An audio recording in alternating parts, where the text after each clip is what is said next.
Hello, welcome to the Hoop Collective podcast. We talk about the NBA, which we're doing on Sunday evening. Joining us from New York City, Tim Bontemps. Hello, everybody.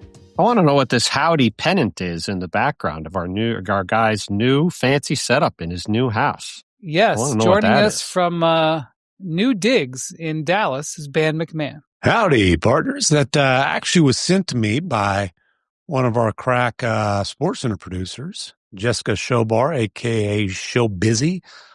She got it. I'm going to have to check with her. She got on one of the stops from the 50 states and 50 days thing. Wyoming, perhaps, somewhere, if not there, somewhere similar. Somewhere with a rodeo. Yeah, somewhere where they say howdy. All right, well, we say howdy here. Yes, we do. Do they say howdy in Utah? I don't believe so. Okay. I can't say I've ever been greeted with that salutation in my trips to Salt Lake City. All right. Well, it's Sunday night. There's a bunch of NBA games tonight. Several that came down to the wire. Jamal Shed with a game winner in Toronto to beat the Sixers. Bad loss for the Sixers, by the way. Bontemps, they were up by 4 with 20 seconds left and lost it. They were up by 4 with 19 seconds to go. Had a comedy of errors that led to overtime. Jamal Shed hit the shot to tie the game at the end of regulation, sent it to overtime. Then they were up by 4, under 2 minutes to go in overtime, blew that lead. Could have been in 4th place in the Eastern Conference Monday morning going into another game in Toronto against the Raptors, and instead they are not, and Toronto got a nice win. The Timberwolves had a victory over the Spurs by 1 point with Ann Edwards hitting the last minute game winner. I don't know how much time was left when he made about 15 seconds. He dusted Victor Wembanyama, got a nice runner off the glass. It was a really nice move. I mean, the Spurs, I was at the Spurs game Saturday night in Boston, 8:00 tip Eastern in Boston. They leave, they get to Minnesota, I think they get to their hotel at between 2:30 and 3 in the morning on Saturday, I guess Sunday morning. And then they have a game at 6 Central. I know. It's brutal. Against the Wolves. I actually checked with the league because you can imagine the Spurs were less than amused at that back-to-back Saturday. Some of our friends in the front office were there at the game, and I was talking to them about it. I actually checked with the league because I thought it had to be a 24-hour gap from start to start of the games. And I was told it's either 22 or 22 and a half. There wasn't an exact answer. So the fact that it was 23, it was a legal back-to-back, but it was about as tough a one as you can have given the travel and everything else. Yeah, well, they got an hour, but they didn't feel it. Well, they were up 19. They blew a 19-point lead. Let's not play too much violin music here. Anyway, a couple of good games. Obviously, they'd like to pull the game out, but there's some extenuating circumstances there. I got to tell you, probably the thing that I've been thinking about from this weekend, though, is a photo that a league executive sent to me today. It came from Andy Larson, one of the writers who covers the Jazz for the Salt Lake Tribune. Friend of the pod. Good man, longtime NBA writer. It was a photo that he posted on his X account on Saturday night. And the photo was in the 4th quarter of the Jazz home game against the Charlotte Hornets. And the photo was not of the action. It was of the sideline. It was of the action. And Will Hardy, their friend of the pod, Jazz coach, was sort of sitting against the scorer's table with his legs crossed. He was sort of leaning back against it. And Danny Ainge, the team president, had come down from his seat in the stands and was sitting next to Ryan Smith, the owner of the Jazz, having what looked like an animated conversation during the game. The final score of this game was 150 to 95. It was the worst loss in Utah Jazz history. I guess the New Orleans Jazz lost the game by 56 at one point. And what this executive he sent me the photo that Andy posted, and he just wrote the following text. The picture of tanking. Oh, no. And, I don't, the thing about it is, I really want to talk about this now because I don't want to talk about it in the spring when this is going to be a daily conversation in the NBA. Because here's the thing. The tanking, there's going to be more teams tanking because the Mavericks are going to start tanking. I think the Mavericks are going to tank organically. Okay, yes. well, whatever. I mean, they're now what, 4-15 when Anthony Davis doesn't play? Yeah. MacMahon? They're a 500 team when AD plays and 4-15 when he doesn't. And he will not be playing for quite a while now.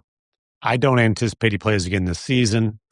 That's not yet been determined, but at minimum, he ain't playing for a couple months at the absolute earliest. Yeah, I mean, he's. I saw the photos of him. He's wearing a full sling. Yeah, and let me ask you this: if AD doesn't play, why would they bring Kyrie back this season? They should not. It's not even really. No. It's not even. I mean, neither one of them should play again, regardless. Okay, so and I'm going to tell you something, guys. I don't think that the Grizzlies are looking for a player in return for Ja Morant, which we'll get into later. I don't think they're like looking for a player that's going to have them shoot up their rankings to try to make, I guess they're in 10th place right now. Stay in. Let's set that till later. Well, that's I think a different part of okay, this. But your point is the Grizzlies might be in that tank line, and if that's the case, I've got some advice for Zach Kleiman. Get Ja healthy and back on the floor. They're 6-12 when Ja plays this season, and 500 when he doesn't. Well, listen. That we got to get into Ja, right? But if we're going to get there in a minute. I want to talk about if we're gonna the situation that's developing first. Well, that's what I'm saying. If we're going to talk about this topic, right? There's two teams to talk about. We've talked a lot about Utah. Mm-hmm. Okay, we've talked about Utah ad nauseum over the past few weeks because this has been going on for a while. They won some games early, like they have the last couple of years. They're flirting with keeping their pick.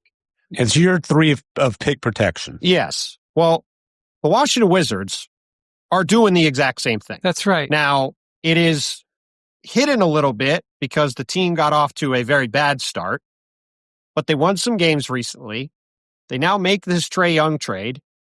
Trae Young had a quad contusion, was on his way back from this knee injury. It was a 2-month injury. He was back from it. And now it's, Trae's knee is messed up. We got to get him healthy. We'll see where he's at. And again, for all the talk about the Jazz and their top 8 protected pick, which it is, the Wizards have a top 8 protected pick that if it ends up 9th or lower, goes to the Knicks. And guess what? The Wizards are not going to give up that pick, no matter what. So whatever they have to do between now and April 15th, they're going to do to keep that pick, just like the Jazz are doing. And they're going to be the two shining beacon examples of this issue that has repeatedly hung over the league over the past few years. And, we've been talking about it, it feels like, for a month already, Brian. And I think we're going to be talking about it for another 3. Yeah, I'm not going to get into the intricacies of what's going on. And just to be clear, I'm not arguing that the Jazz and Wizards shouldn't be doing this. I'm just saying, I'm denoting that it's happening. I mean, when you talk to, I am not a draft expert, okay? But from the folks that I've talked to, there's 4 guys people are excited about. Maybe you can argue there should be 5, there should be 7. I would actually say the number's higher, but it's at least that many guys. It's a very, very deep draft. Let's just, for the sake of argument, say that there's 4. And correct, if you think I'm wrong, AJ DeBansa, Darren Peterson, Cameron Boozer, Caleb Wilson, maybe there's another, but the point is Utah and Washington need to finish with one of the 4 worst records to 100% guarantee they get their pick and maximize their chance of getting those 4 guys. I don't even blame them for what they're doing. What I'm saying to you is, you think this is bad now? We're in January. It's going to get so much worse. So in this particular game that the Jazz tanked, Lauri Markkanen was ruled out due to rest. They did not have a game the day before. They did not have a game today. So there's no back-to-back. He'll be well rested.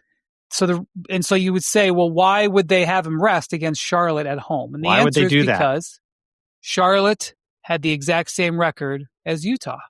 And by the way, where are the Jazz this week? Dallas for a baseball series. A baseball series in Dallas against the Mavs. You want to talk about a tank off? Oh boy. There's going to be some maneuvering that's happening. I actually think, because I don't like to entertain the theater of the hypothetical. Like, I respect people that come up with these like 7-point plans on like how to fix the All-Star game. Here's my doctoral essay on why there should be 60 games or 41.7 games or whatever. Like, I respect all that. That's not feasible. It's not feasible. Like people who are like the draft should be abolished. I appreciate your work. I'm sure it's right.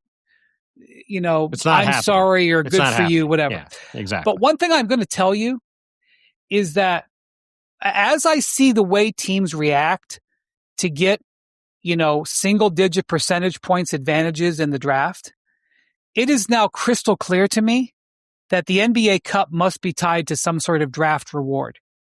Not any other reward, not monetary, not, playoff reward. I don't like that. No, I like MacMahon's idea of the ultimate tiebreaker. Nope. Because I can document with my own doctoral thesis all of the things that these teams do materially to even move up 2 points in the draft. It is... Okay, I hear you, but you can't give good teams a lottery pick. Yeah, the issue with doing that, you're missing my point. I don't actually argue. My point is that these teams crawl over glass for percentage points in the draft. The inherent everything else is not. They don't take seriously. The inherent problem we have here, right, is you've got a system where, in the NBA in particular, getting a game-changing, high-level player, a Darren Peterson, a Cooper Flagg, a Luka Doncic, a Victor Wembanyama, like in the NFL, for example, you can build a team a lot of different ways.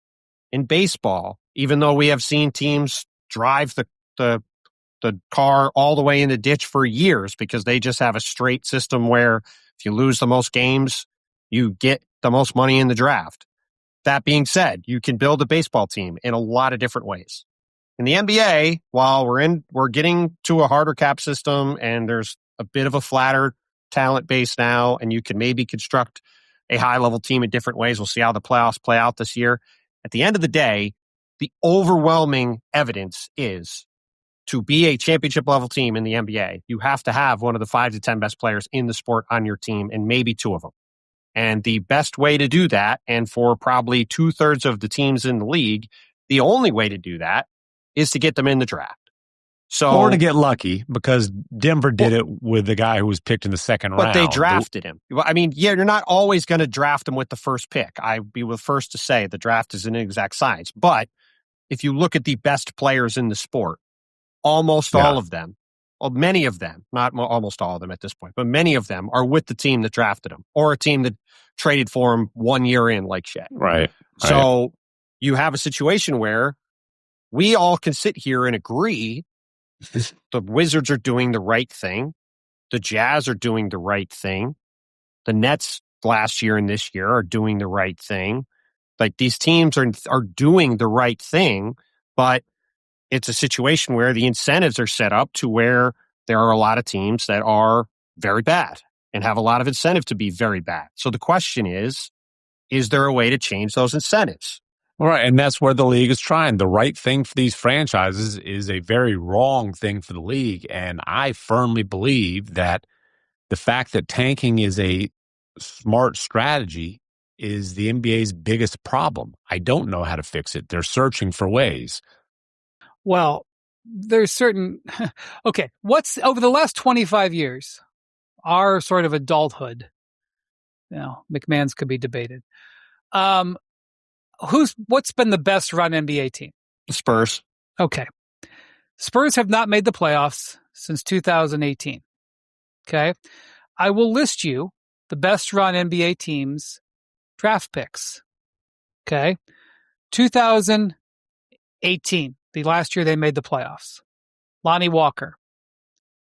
2019, they drafted Luka Šamanić and Keldon Johnson. Those were picks 19 and 29. Lonnie Walker was 18. 2020, they drafted Devin Vassell. He's turned into a good pick, but he's a role player. So was Keldon Johnson, but go on. I mean, Keldon Johnson was a great pick at 29, and Devin Vassell's a good pick at 11. Right, but they're still not. We're not making the playoffs, gents. Right. Sure. 2000, and they didn't. 2021, Josh Primo. We're not even going to go there. 12th pick. No that good. Didn't go well. 2022, 9th pick. This year they got 3 firsts. Okay, they're going to be their year. They're really into their rebuild. The 9th pick they took Jeremy Sohan. But the 20th pick they took Malachi Branham, St. Vincent St. Mary High School. 25th pick Blake Wesley. How are we doing? Not great. That's an 0 for 3. Okay. These are picks 9, 20, 25, 12, 11, 19, 29. Uh-oh. Look what we have here. 2023, number 1 pick, Victor Wembanyama. 2024. Good choice. Number 4 pick. They traded number 8. Stephon Castle. 2025, number 2 pick, Dylan Harper. Who's got maybe the best looking future in the league now? Is it because the best run franchise in the league is crushing it in the draft? No, bros, because they had these picks. It is because they're crushing it in the draft. Well, because the picks are in the top 4. Well, but So that's what I'm saying. Like the greatest team in the 20. Well, like they had all these picks to try, and they didn't. They're whiffing. Yes, they got exceedingly lucky 3 years in a row. I understand, but that's what I'm saying. The point I'm making is that this is why the tanks are happening. And also, even the best run team in the league for 25 years, if you give them picks in the teens, they're not going to be able to draft guys who are going to make a difference. Just let me hop in. And what was the most important piece of their 5 championship teams? Yes, it was number 1 overall pick, Tim Duncan, who they tanked to get. And David Robinson, who they got the number 1 pick for before that. And so there's a couple things here, right? The Spurs got very lucky and got these 3 picks in a row in the top 4. All right. The NBA made this grand push to flatten the lottery odds. Okay. I think that has backfired.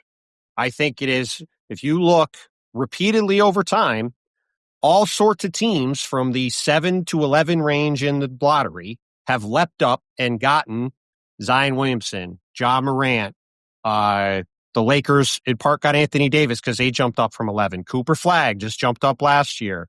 Dylan Harper I think the Spurs were 9th. The Hawks the year before, yes, they got Zach Richiche. He is not so far looking like an all-star, but they jumped up from 10. All of those teams all were like okay to pretty good teams, starting to be on the way up, that all leapt up ahead of really bad teams that in the past had a much, much, much higher percentage chance of getting any of the dominant players that have come through. Including, by the way, the Wizards and the Jazz, which is, why those franchises are in year 3 of desperate pick protection mode when it's a mid-lottery protection.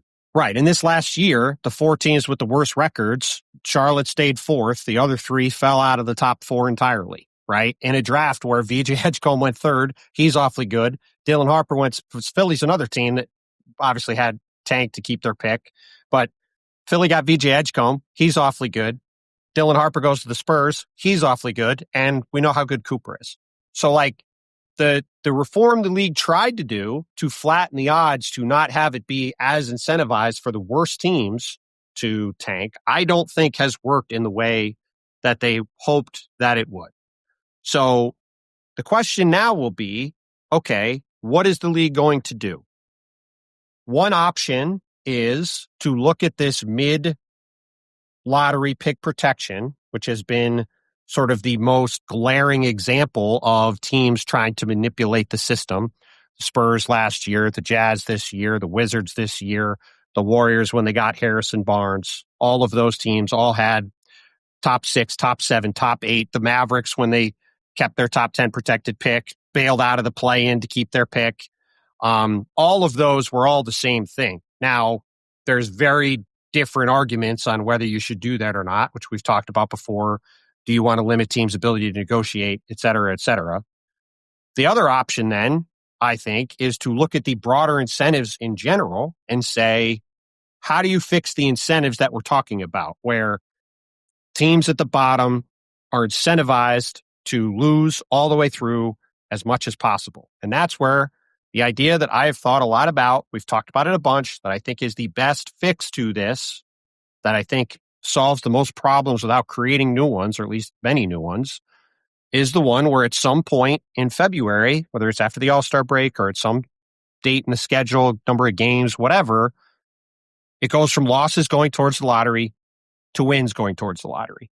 So there's at least a third of the season where all of these teams we're talking about are incentivized to try to win as much as possible, especially when those games are coming at the end of the season, when everybody is fighting for playoff positioning, and the idea that you have some games where teams are just openly not trying to win, and then other games where teams are desperately trying to win, just has an uneven playing field. I don't know if that's a perfect fix. I don't know if there is a perfect fix, but if you're going to try to do something, that to me is the kind of thing that might work. What a lot of people will tell you, including Europeans, they will bring up the word relegation. Well, again, this is where, like in Europe, the bottom three teams get knocked down a league.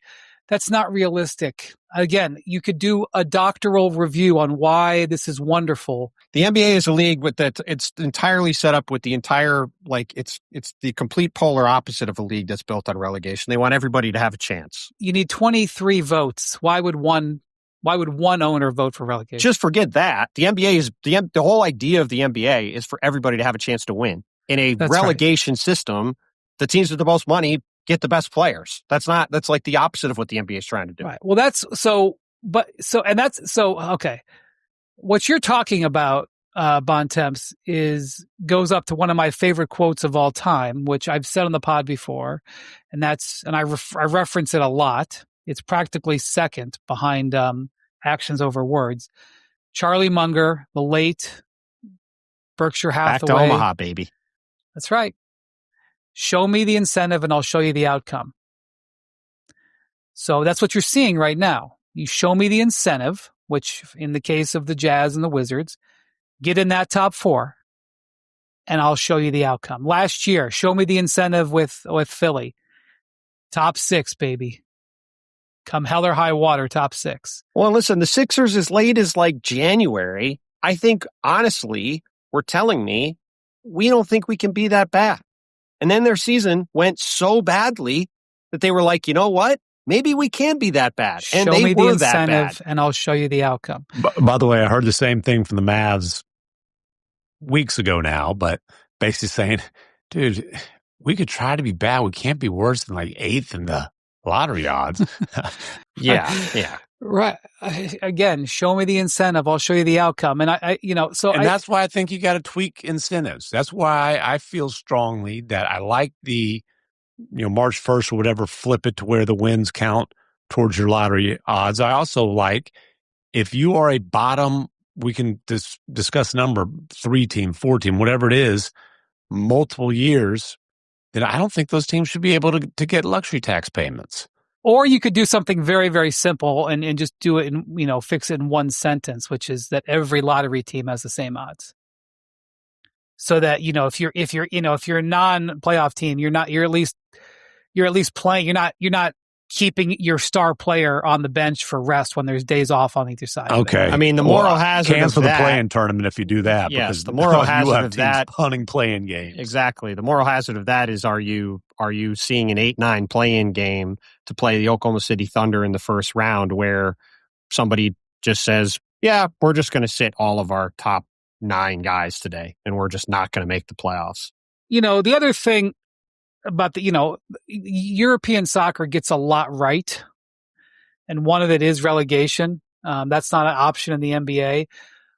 One of the things that Adam Silver is trying to do with this NBA Cup is to give teams that are not potentially championship teams a chance to win something and raise a banner. Well, I would do it. I mean, but obviously, people laugh at it. But for example, the team that I follow in England, Tottenham Hotspur, last year had a miserable season in the Premier League. They finished like 15th or 16th, like their worst finish in decades. Okay. So bad that the coach and the chairman ended up getting fired. Okay. But they were playing in this other competition, the Europa League, which they won. And it was their first trophy of any kind in 17 years. And at some point in the year, they prioritized the Europa League over everything else. And they had a parade through the streets of London celebrating this championship. And then a week later fired their coach. But like it kept them engaged. And that's kind of the the NBA Cup is probably decades from being something like that. It is also in the wrong time in the calendar, but like that's part of, I mean, I guess technically Adam Silver is trying to create something new to sell, which they did. They sold it to Amazon for the next 11 years. So, but I think there's, they're not just, they're trying to address that. They're not just sitting there in New York, not doing anything about it. They're trying to address it. I'm just saying, like, Will Hardy is, guys, Will Hardy is an excellent coach. We all agree with this. Yeah. Yes, we do. He called one timeout in the first 18 minutes of the game yesterday. His team was down. Yeah. His team was down 35 in the second quarter with 7 minutes. He had called one timeout.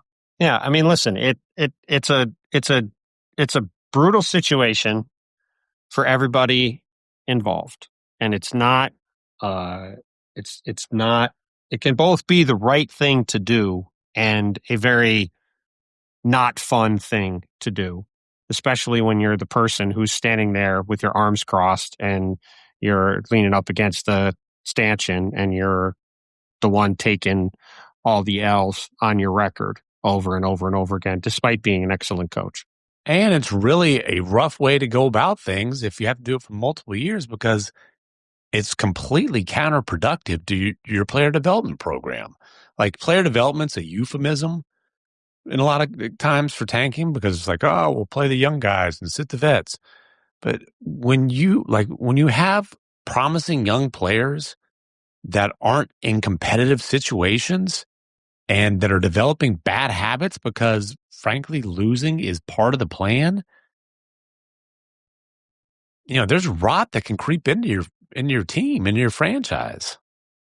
Yeah. Well, look, Trae Young is kind of a hard player to learn to play with. It's going to take you a little bit of time to learn to play with him because he plays a style that's a little bit different. And it would probably be really good for the Wizards to get a few months of playing with him. But not more important than drafting a guy in the top 3. It's not even that. It's keeping the top 8 protected pick. That's so again, what it is. And not unique. You trade for a guy with a, kind of a silent agreement that he's going to sit. When do we see that recently? It's exactly what Toronto did with Brandon Ingram, who then got a, $40+ million per year salary. Part of the reason that Markkanen got that contract, which a lot of people thought was a little too high, was because he had to sign up for this. And part of the reason Brandon Ingram got that contract, which a lot of people thought was a little too high, I'm not saying the whole reason, but if you're telling a player you're not going to play the rest of the season before you become a free agent, the player's not going to go with it unless he's protected. So, the only thing I'll say on Brandon Ingram, and you can scoff at this if you want, is I believe the league checked out that situation, and I do think his ankle was actually fairly jacked up.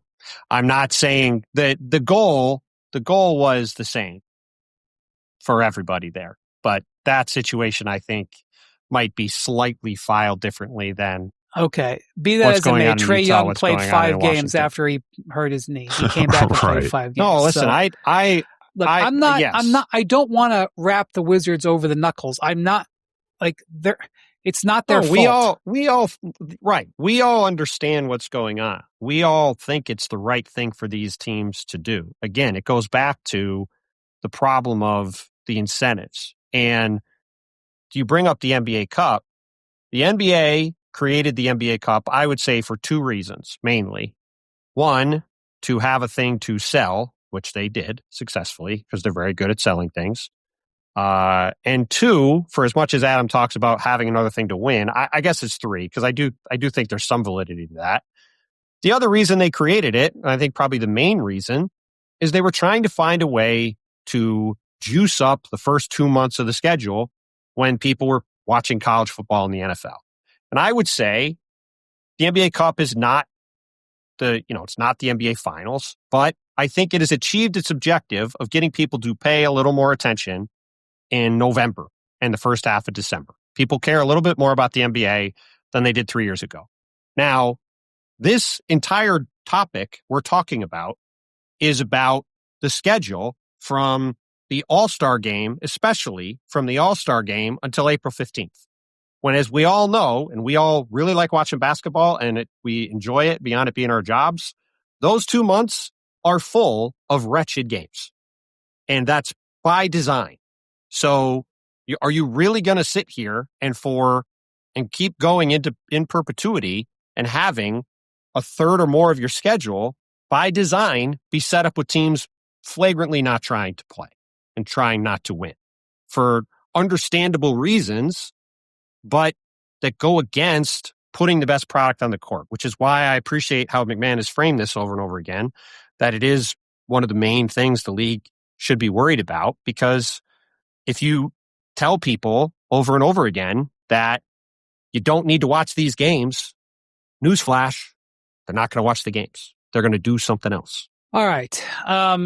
So Ja Morant, Shams reported a couple of days ago, Ja Morant is available on the trade market. There's this awkward thing where the Grizzlies are flying, I think as we speak right now, are flying over to Europe. The Grizzlies and the Magic are playing 2 games in Europe this upcoming week, 1 game in Berlin and 1 game in London. These are showcase games for the NBA. They are planned out a year plus in advance. There's a lot of business that goes around them. There's a lot of promotion that goes around them. They're picking areas where they're trying to engage fans and engage sponsors. The NBA right now is trying to establish a new league in Europe, and Berlin and London are 2 of the places where they are looking very seriously at going. All of this stuff is very important. Ja is one of the signature players in here. And he comes over, in a situation where he is trying to be traded because his team is moving another direction. So that's less than ideal. He has missed a number of games in a row here as he's dealt with a lingering calf issue. But it's important for NBA business for him to play MacMahon. So at some point he is going to not only play, but have to do interviews because he is, again, the headliner of this thing. He can't run away from this over there. Well, it's also important for Ja's business, especially Ja as a guy who has a signature shoe with Nike. Correct. So, the problem is here, it's not a situation that's dissimilar to what's going on with Trae Young, is that Ja's value is not great right now. Forget about the fact that he has had these off-court issues and has faced suspensions. By the way, his most recent suspension was a team suspension this year. But his production level, as he's dealt with injuries over the last several years, has been falling off. And he is right now having arguably his worst year of his career. Unquestionably his worst year of his career when you factor in efficiency and the fact that, again, they're 6-12 with him on the floor. His 3-point shooting is basically the worst in the league for someone who shoots as much as he does. His jump shooting, period. Okay, so this is not the time to trade a player, yet here they are, MacMahon.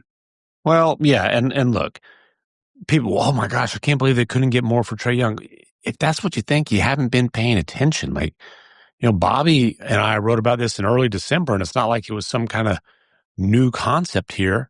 We lumped LaMelo Ball in, who, by the way, LaMelo has shown some flashes. The Hornets have put some wins together, but it was Ja, Trae, and LaMelo, these 3 max point guards, former All-Stars, young, in either entering their prime or what should be in their prime. The perception around the league was that all could be available. Trey obviously became very available, not just available. They were desperately trying to dump him. That's why they took back an expiring deal and, kind of a flyer on a former lottery pick who's had a middling career so far. Shams reported that the Grizzlies are looking for young players and, multiple picks for Ja. Good luck with that because, the feedback that we got on Ja wasn't any more favorable than the feedback that we got on Trey. As a matter of fact, in some cases, it was even worse. And again, he's not attacking the rim nearly like he used to be. He did recently have a 40-point game that was kind of like a reminder or even an indication of, hey, if I want to, I still can. How often does he want to? How often is he even available? He's a bad jump shooter who's shooting more jump shots than ever. And I'll just quote an East executive from them. The combination of pain in the ass, injury prone, not that good anymore, and big contract is a bad one. I mean, look, at the end of the day, this is no different than the Trey situation. So the question, like the Trey situation is there a team? That's the question. I think if you look at the fact that this story's out there, it means that Memphis is open to do a deal. And if Memphis is open to do a deal, like Atlanta was open to do a deal, like we spent the last few weeks walking through that situation, it comes back to, is there somebody who will take Ja Morant? And I would say the answer is very much, I don't know. I think there's a couple possibilities maybe, but like we talked about with the Trae Young situation, there are very few teams that need a point guard. There are very few teams that could take on a $40 million salary. And there are even fewer teams that can do both. So I would guess that Ja Morant is traded like Trae Young was traded between now and February 5th. Because once these things tend to start down the track, they tend to get to a resolution. And the fact that it's out there would seem to me to be an indication the Grizzlies, one way or the other, are ready to exit stage right from this situation. However, I will reserve the right to say there might not be an exit from the situation. And because of that, we might just be sitting here on February 6th with Ja Morant on the Grizzlies. Well, I mean, you're shaking your head, MacMahon, but if nobody wants to trade for him, I think there's teams who want to trade for him. It's just a matter of whether the offer is going to be palatable for Memphis. Well, and he's a distressed asset. So, for example, like Milwaukee's been mentioned. Like Milwaukee can't give you significant value in a trade. They don't have it. Don't spend time talking about the framing. But here's the deal. It's the Trae Young situation. Exactly. Here's the thing, though. The Grizzlies have to trade Ja. You can't have the toothpaste out of the tube and then, have to deal with the situation. He cannot be on the roster after February 6th. It will be an absolute mess. He's already had a very loud, ugly confrontation with their rookie coach. Everybody in that arena, much less locker room, knows they want to get rid of him. And the feeling is mutual. It's reached a point where Ja Morant's career cannot continue in Memphis. I would agree with you. However, I would just reiterate, I think there was one team interested in trading for Trae Young. So there might not be a team interested in trading for Ja Morant. And if there's not, it's hard to trade him if nobody wants it. I think there are some teams that are interested. I'm just not sure Memphis is going to want what the offer is. Well, they're interested because they think they can get him for it's an upside play because they've got their own problem. They've got their own contract that they're the poo-poo platter. Yes. So I mean, I would still bet that he's traded between now and February 5th somewhere. I have no idea where, but I think that there is at least a chance he won't be.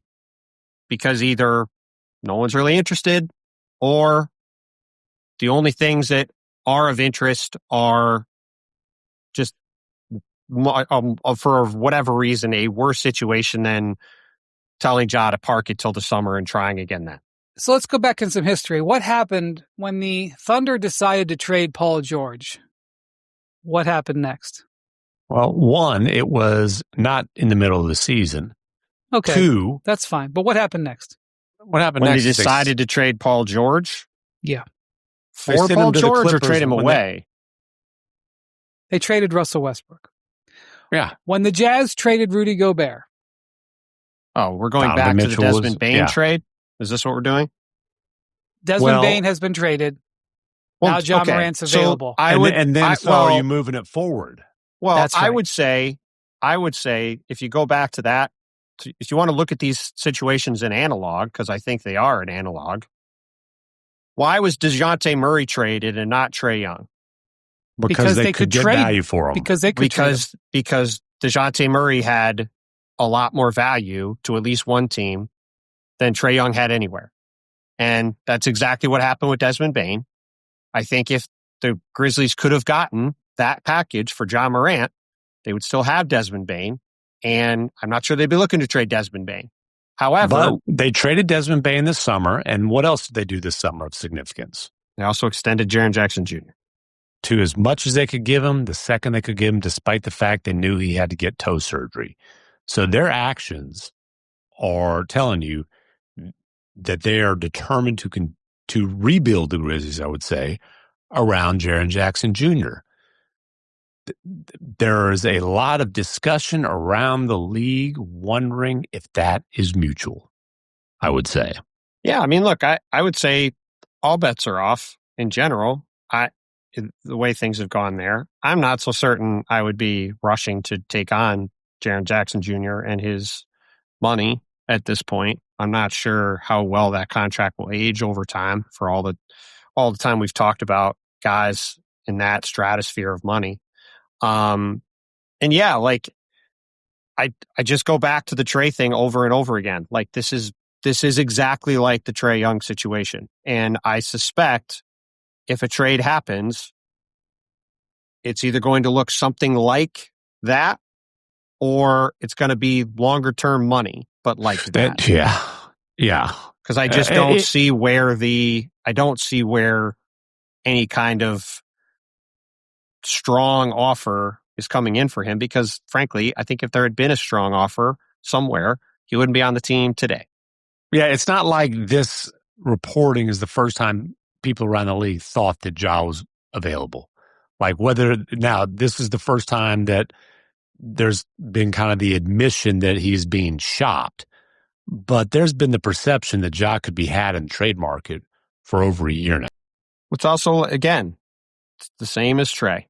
It's exactly the same. And how did that end? That ended with no draft picks and a couple rotation players.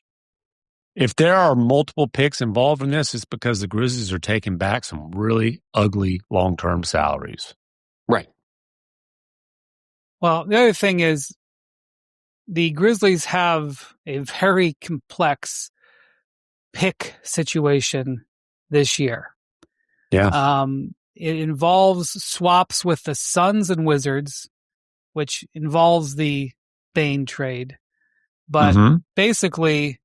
and Magic. Yeah, hilariously, I think they'd end up with the Magic's pick as of now. Right. Well, and the funny thing there is when they made, funny if you're not a Memphis fan or in their front office, when they made that trade for Bane, their belief was the best asset that they got was the Suns pick this year as part of that whole swap thing. The right to swap the pick this year. Yep. Right. They thought, hey, that's going to be a lottery pick, maybe even a high lottery pick. And one of the primary reasons that no, it looks like it won't even be a lottery pick, much less the pick that you end up getting, is because Dylan Brooks, a guy who was very unceremoniously dumped by the Grizzlies when his contract expired and kind of started this chain of events that's led us to this point, has had a great impact in Phoenix. And the Suns now are one of the teams that maybe the team that is most exceeding expectations this year. I need Bobby Marks and a whiteboard and some hallucinogenic drugs to figure out their swap situation, but they could end up with 2 lottery picks this year. I can help you with the hallucinogenics. I mean, it's not that hard. They're going to have their pick, and they're probably going to have Orlando or Phoenix's pick, and they thought Phoenix's pick was going to be a very good pick, and it's probably not going to be. And the fact that it could be Orlando's, I think, is emblematic of the fact that it's not going to be the high-value swing that they hoped it would be. Right. As we speak right now, the Grizzlies are 10th in the lottery standings. That's their own, right? They had that one. And then the other pick that they get is the Magic at 17, and that's because the Suns are sitting at 21. The Suns have a better record than the Magic or the Grizzlies. Correct. By it's not too much better than the Magic, the Magic 22 and 18, Suns are 23 and 15. The Grizzlies are 17 and 22. What seems exceedingly unlikely is their best shot at getting the kind of player they were hoping to get in this draft is coming from their own pick and not somebody else's. Yeah. Now, I will say this. There are some very intriguing young players that are already on the Grizzlies roster. Primarily, their number one on the list would be Zach Edey. Unfortunately, he's dealing with the stress fracture in that ankle that is, at this point, a recurring problem that is tremendously concerning for a massive, 7'4", 300 and if I'm not mistaken, guy. I think Asalo said that he's been away from the team getting consultations from doctors across the country. Yeah, I didn't like hearing that. I don't know what's going on, but that did not make me It is a very smile. concerning situation. But, hey, they traded up to get Cedric Howard. He's looked good. That's a good draft. That he's a really, really nice young player. Jaylen Wells is good. Cam Spencer's a good story. They've done a great job for the last several years under Zach Lyman's tenure of finding guys in the second round as undrafted players on two-way like Scottie Pippen has basically not played this year. He's a really nice find for them off a two-way. They've done a really good job churning out depth developmental pieces over and over and over again. Here's the thing. It's like saying Keldon Johnson's a nice piece, Devin Vassell's a nice piece. It ain't going to matter until you get a stud. They thought they had a stud, and now they don't. But McMahon's point is that if they become the latest team to go from 9-1 or 9-2 or 9-3, and they wind up with Cameron Boozer or AJ DeBanza or Darren Peterson on this team, with Cedric Howard, with a healthy Zach Edey, with Jaylen Wells, then it's like, all right, you can immediately that's what they're going to do. So two things can be true. We are aware of that. One, Ja Morant is far and away the most talented player ever to wear a Grizzlies uniform. And he was a shooting star, not jump shooting, but there was a time where... Yes, my God, what an enjoyable player to watch. Yeah, his ceiling was sky high. He was the best player on teams that were finishing second in the West. They didn't have the playoff success everybody thought. It didn't ultimately, reach what everybody considered his potential. But most talented player in franchise history. And at this point, they are a significantly better team with Cam Spencer, undrafted. Well, I guess he was a second round pick. Anyways, two-way guy, homegrown developmental dude. They're a better team with Cam Spencer playing point guard than Ja Morant. The numbers, net rating with Spencer on the floor, no Ja, plus 3.8. Ja on the floor, no Spencer, minus 7.9. I mean, it hadn't been close. To go back to the old window meme, why would they want this out there that to trade them? Because they've decided they're exiting the ship finally. They've gone through all the ups and downs and tried to make it work all these different ways, done all this stuff, and they've decided, to use a line we've used on here before, the juice ain't worth the squeeze anymore. So they're just like it wasn't with Trae Young, just like it hasn't been in other situations like this in the past. And so the question becomes, to Brian's point, if there are teams that are interested, how low of a price can they take and stomach to have an exit stage right between now and February 5th? Because it's not going to be, I'm sure of this, whatever this trade is, if it happens, it's not going to be a trade that Joe average fan is going to look at and go, oh man, Memphis, they got a haul for Ja Morant. It ain't going to be that. It's going to be like, what do you mean the Grizzlies traded Ja Morant for X? Why would they do that?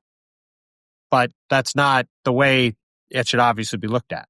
The only thing I'm going to disagree with you on here is that the Grizzlies wanted this out there, because I think this is more of a case of enough people were hearing about it that it was getting out there.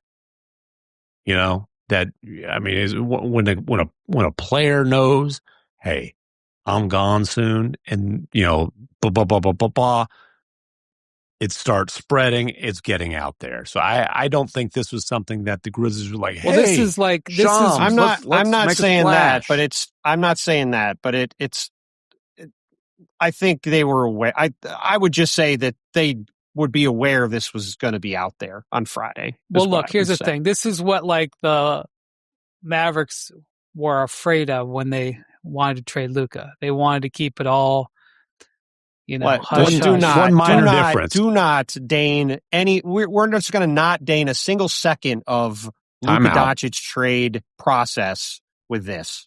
Time out. There's one minor difference. If it would have leaked that Luka was on the block, the phone would have been ringing off the hook. Well, that's the point. They would have gotten better offers, which is, it's unpleasant when this happens, but sometimes it becoming public is not that I'm saying they broadcasted why this is like the Trae Young but when you thing. Talk to multiple teams, that's how it gets public. Yes. Yeah. This is like that. This is for the 100th time. This is why it's like Trae Young. It's a situation that both sides need to move on from, and they need to find the best path to doing that. And it's probably one that's going to be pretty humbling you would like to think it'd be humbling for Ja to see the return will be. And it's going to be humbling for Memphis to have this era of I'm fine in the West and with one second round appearance. The truth is that both Ja and Trae can have second acts. Yeah. It's just that their value right now is your team that's going to be betting that you can get that out of them. Not, when Luka got to the Lakers, you didn't wonder whether he was going to put up numbers. Well, again, Luka Doncic shouldn't be within 10,000 miles of this conversation. It has to do with the star player being traded, and the situations are different. Okay.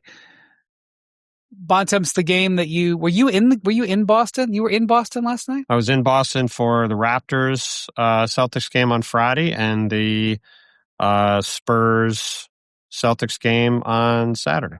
Ooh, Bontemps, baby. How much how much is Jaylen Brown going to be fined on Monday by the NBA for asking to be fined after complaining about officiating? Jaylen Brown will get a very hefty fine. I could read through his quotes 35,000, but I don't. 25. I'll take 25. I'm take going 35. north. I'm going with Brian's guess, and I think I'll be right. He went above the normal. He also name checked the ref, which is usually good for an extra. That's why it's going to be more than 25. If you basically are accusing the refs by name of a conspiracy against you, it's not going to be the standard. The refs stink and you get fined. Especially when the conspiracy is Wimby was swatting his stuff all over the place. Yeah, here's what I'm going to say about this Jaylen Brown thing. So let me. Not everybody may. So while you're saying, let me get the exact quotes up. So I. But I don't even want to read the quotes. People can go find the quotes. He doesn't. It's his podcast. Well, just hold on. Can I explain why? We're going to do it for first? the people, but go ahead. Wendy's going to read quotes. And I don't want to give Jaylen Brown the time of day to read the quotes, and here's why. I'm going to read to you our listeners to be understanding. I'm going to, but here's why. I'm going to read to you the stats Jaylen Brown had in the fourth quarter of this game, which is why he did this right after that. 1 for 9 from the field and 2 turnovers and played all 12 minutes. He was horrendous in the fourth quarter of this game. It was not because of the refs. It's why the Celtics, after leading basically the whole game, lost the game. And I don't think it was a coincidence that while Jaylen's had a phenomenal season and arguably should be an all-star starter, certainly should be an all-star, it's going to be maybe an all-NBA player, he had a horrific fourth quarter and then went in the locker room and said, the refs screwed us the whole game because we didn't get foul shots. These is taken from Tim Bontemps' story. I'm tired of the inconsistency. I'll accept the fine at this point. I thought it was some bull bleep tonight. I think the Spurs are a good defensive team, but they ain't that damn good. I'm just extremely frustrating. Like, we play hard. We were outplaying our expectations. We compete hard in the defensive end. Then they reward the other team with touch fouls. Every time we play a good team, the inconsistency is crazy. I'll take the effing fine. Curtis, as in Curtis Blair, the crew chief, all them dudes were terrible tonight. I don't care. They can find me whatever they want. Then he went on the famous bias against the Celtics. I love it. Right. Then he went on X and reiterated, just in case you missed all that. I didn't even read all of it. I summarized it a little bit. Yeah, that summarized it. He repeated that and cursed a whole bunch of times. I mean, yeah, it was absurd. Oh, the bottom line was it cost Jaylen Brown. $25,000. Jaylen Brown tried to 35. go mano-a-mano with Victor Wembanyama multiple times in the fourth quarter. Didn't work. He got a wide open three at the top of the key when they were down 2 with a minute and 20 seconds to go. Could have put him up 1. Missed it. Came down. The Spurs missed a shot. He came back down the other way with the ball, got his pocket picked by De'Aaron Fox, gave up a layup, and that was the difference in the game. So, like, I don't want to hear about, we got screwed by the refs the whole game. I don't think they got screwed by the refs in the game. He had a really bad fourth quarter. If he's going to be the guy leading the team this year, especially with Jason Tatum out, like, just say you had a bad fourth quarter, which he did say he had a bad fourth quarter. He's got to play better, but then also spent a long time saying there's a conspiracy against me and I'm tired of it. Like, just don't have an awful fourth quarter and the Celtics have a really nice win and continue what's been a great season for him and for them. He is averaging the most free throws of his career. The game before, he had 13 free throws, and this game had 0. And so I think, he could point to that with the consistency. A couple of the games where he's had low free throw amounts have been against good teams, but then again, maybe that's because they're good teams that don't foul. The Celtics are last in the NBA in free throw rate, but that's partially because they're one of the top teams in 3-point rate. They shoot a lot of threes. They've historically been a team that doesn't get to the line very much, and it was Jason Tatum and Jaylen Brown getting to the foul line, and obviously now Jason Tatum is not there, so it's really just Jaylen Brown getting to the foul line.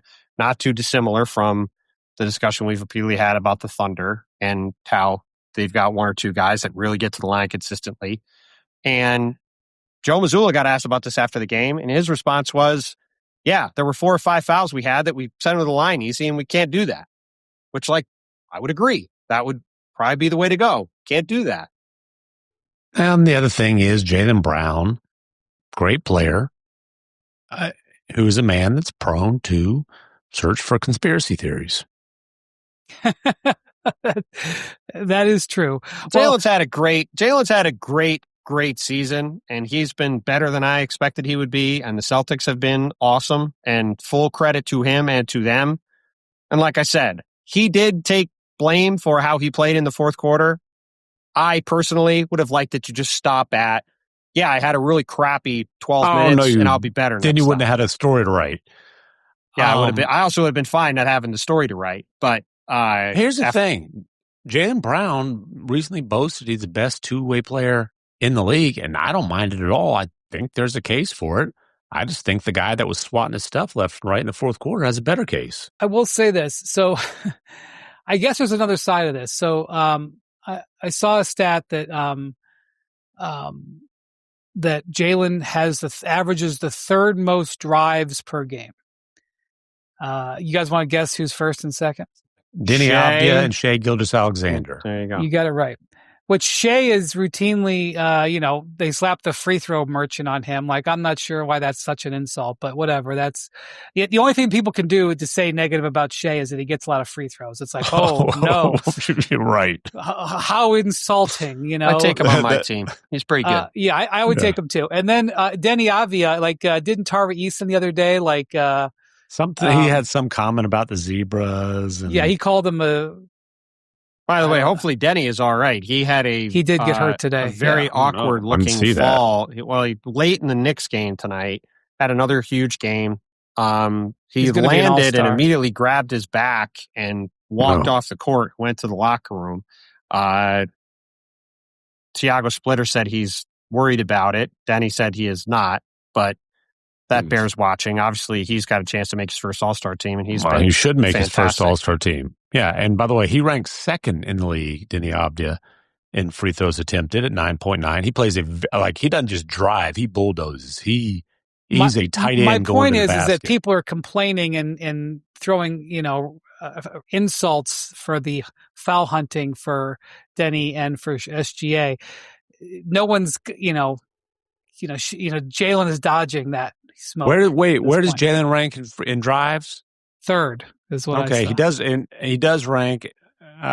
These aren't all guys who would qualify, but just in free throws per game, he's 15th in the league at 7.2. You know who leads the league by a wide margin? Probably Jalen Brunson, who's Giannis.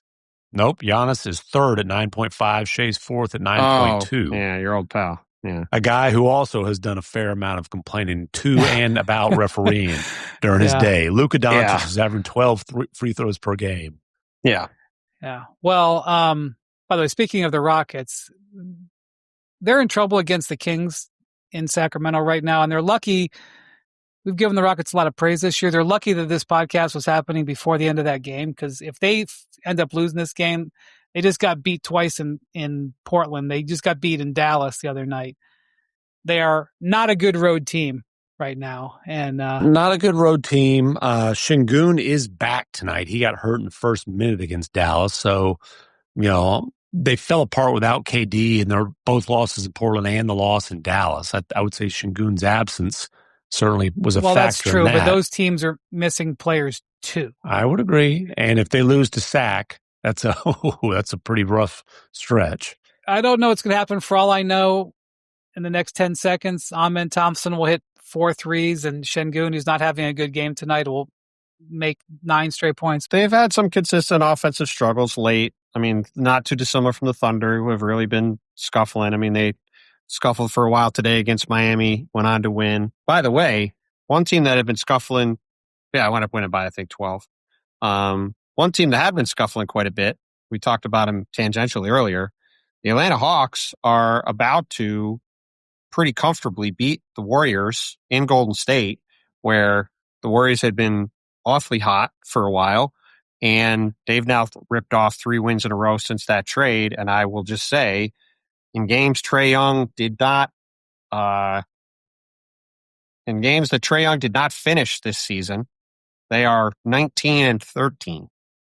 So, yeah, have no fear. The Wizards lost tonight by 30. It was a 30-point game last I saw. Trae ended up losing by 19, but a lot of garbage time. Yes. If the Rockets lose this game in Sacramento, and like I said, they're down 4 right now. Maybe they win by 12. I'm not. Sacramento could easily give that one back. Correct. The Suns will be inside the top 6, and the Rockets will be in the play-in zone. So, but I'm just saying, there could be a more thorough examination of the Rockets. They've been scuffling. I mean, if they lose that one, it'll be 3 losses in a row, and like you said, they'll be down in the play-in. But hey, listen, no one knows the Hoop Collective jinx like we do, and they're also going to win by 20.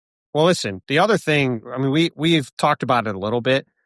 It is unbelievable what the Nuggets have done over the past couple of weeks. Like when Jokic got hurt, all these guys were out.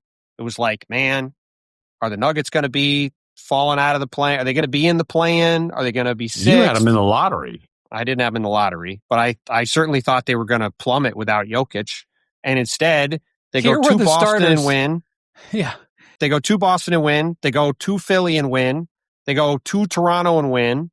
They beat Milwaukee tonight with Giannis playing, and I think here were tonight's starters. Yeah, for the Nuggets. Lay it out. Hunter Tyson, Spencer Jones, Jalen Pickett, Peyton Watson, and Aaron Gordon.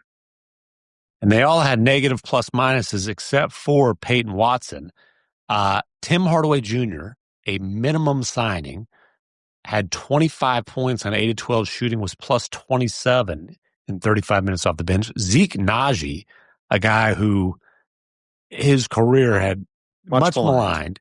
And he's on he's been a contributor during a stretch. He was a plus 22 in 28 minutes off the bench, had 14 and 10. And 3 assists, 2 steals, and 2 blocks in the game. Yeah, I mean, those were the 2 guys who really won this game for him, those 2. Yeah. And by the way, played- Giannis had 31, 8, and 11 and was plus 16 in 33 minutes, and they lost by 4. So they were minus 20 in the 15 minutes he didn't play. I mean, don't disrespect by asking for a status update. He is just committed to Milwaukee. It's not in his nature. Would never even think about leaving. What I was going to say, though, is with everything that's gone on the past couple of weeks without Jokic, who I think could be back sometime fairly soon, these guys right now are a game and a half out of second, and they're still in third, which is an unbelievable accomplishment for Denver. Like, these wins are gigantic for them. Like, they stay right behind the Spurs. Like, that's going to put them in really strong. I mean, I would bet that once Jokic is back, Denver finishes second in the West if they're a couple games back of the Spurs or closer. And for all the scuffling the Thunder have done recently, those two teams would love to be first and second and not seeing each other until the conference finals. So that it's been a bunch of random games that they've won, but it's just been a remarkable stretch for Denver to pull these wins out with a skeleton crew in a bunch of them. Yeah, you have to respect it. All right, let me wait. One more check of the Rockets score. We'll see if we instantaneously cause the karma to flip. Not quite yet. Now they're down by 5. Quite yet. The Russ just missed a horrendous offensive goaltending on the Kings, but that's okay. All right. We don't want to go all Jaylen Brown. I'm sure Ime will call him out by name. Well. I'm sure Ime will take it well. All right. How tall is Curtis Blair? Curtis Blair's a pretty big fella. Well, Curtis Blair is he's big enough where I wouldn't mess with him. I don't care how tall he is. His biceps are pretty. Whatever he might lack in height, he makes up for in his biceps. Oh, by the way, shout out to Bill Kennedy, who went down with a hamstring injury. Yeah, feel better soon, Bill. I hope you're doing well. Hope you're doing all right. Take it easy. You earned a little bit best. All right. Thank you to Jackson, Devon, and Mark, our producers. Devon has been struggling through this because he's a Chargers fan. That's been going on, and we made him do this podcast. Trust me, it was a pleasant distraction for him. I can assure you that. All right. Thank you to Bontemps and MacMahon. Thank you for watching and listening to the Hoop Collective. We'll be talking to you in a couple of days. Adios, amigos.